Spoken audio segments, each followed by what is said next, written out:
Hello everyone, and welcome to another Pedagogy in Practice. In this video, we are going to be talking about anonymous student feedback. So without further ado, let's get right into it.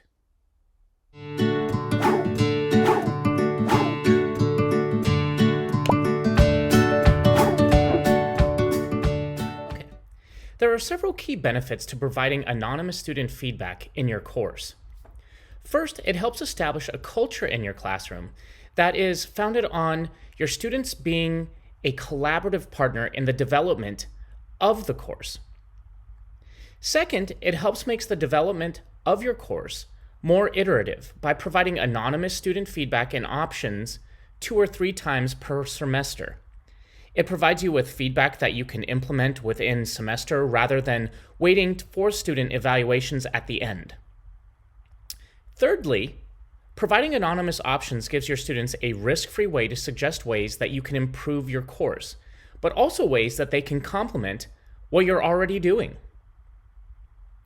Lastly, by allowing your students to provide anonymous feedback, it also aligns with element A11 of the OEI course design rubric, permitted you give the opportunity for them to provide such feedback, as I stated, 2 or 3 times per semester.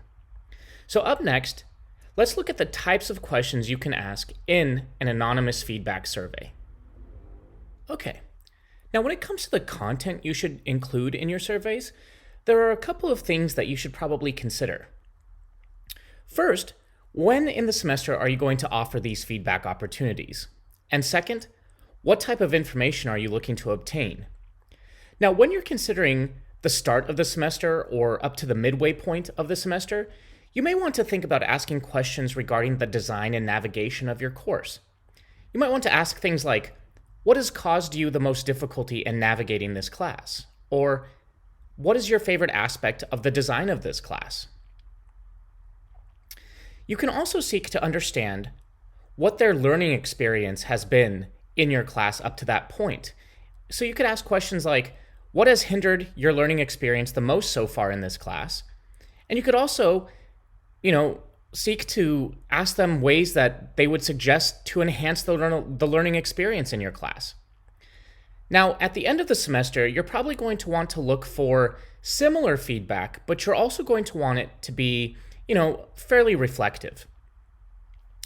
So you may want to consider asking questions such as how to improve the experience once again. You can also ask ways that they would recommend you change their course, or what ways that the subject matter changed their perspective.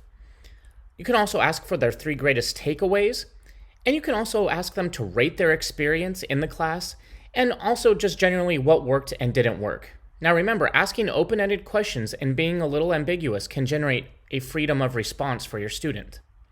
Okay, now that we've got that established, let's move on and look at how we can create anonymous surveys using Canvas quizzes.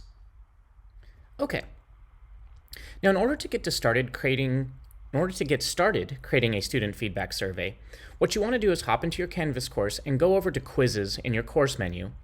And then all we're going to do is create a new quiz by clicking the blue plus quiz button up in the top right-hand corner of our quiz page. So I'm going to go ahead and click that blue button right there.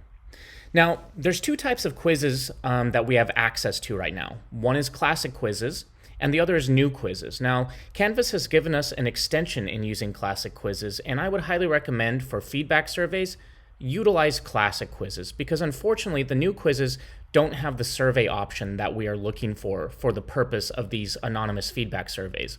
We're hoping that by 2024, the new quizzes will have that implemented into their functionality.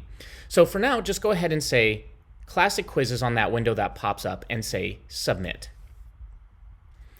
Now what's going to happen is you're going to get your settings page where you can, title your quiz right here. But we're going to call it like the anonymous survey, right? So I'll probably say anonymous survey or something feedback survey. I might even just change it from anonymous to feedback.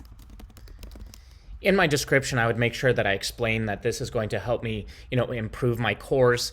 And I would also include things that tell them that it is anonymous, that they will not be graded as a result of this, and I will not know who's submitting the feedback. And then really, the only difference that comes into the structure and setting it up from having it as a graded quiz is if you come down to the quiz type, from the dropdown, select Ungraded Survey. Now you'll notice once you click Ungraded Survey, it's going to provide you with a different series of options than the graded quiz would. So you see the options down here, and you can simply click Keep Submissions Anonymous. Once I do that, as my students respond to it, those submissions will be kept anonymous. And then I would pretty much go through and change all of these settings with the due date, the available from date, the until date. I would hop over to the other tab to start building those questions out. And then I would save it, upload it to my modules at those given moments in the semester that I want to have this feedback. And that is the simple way of creating anonymous student feedback. So I hope this helps you out. I hope you're able to utilize it. And please don't forget to subscribe to our Academic Technology YouTube channel.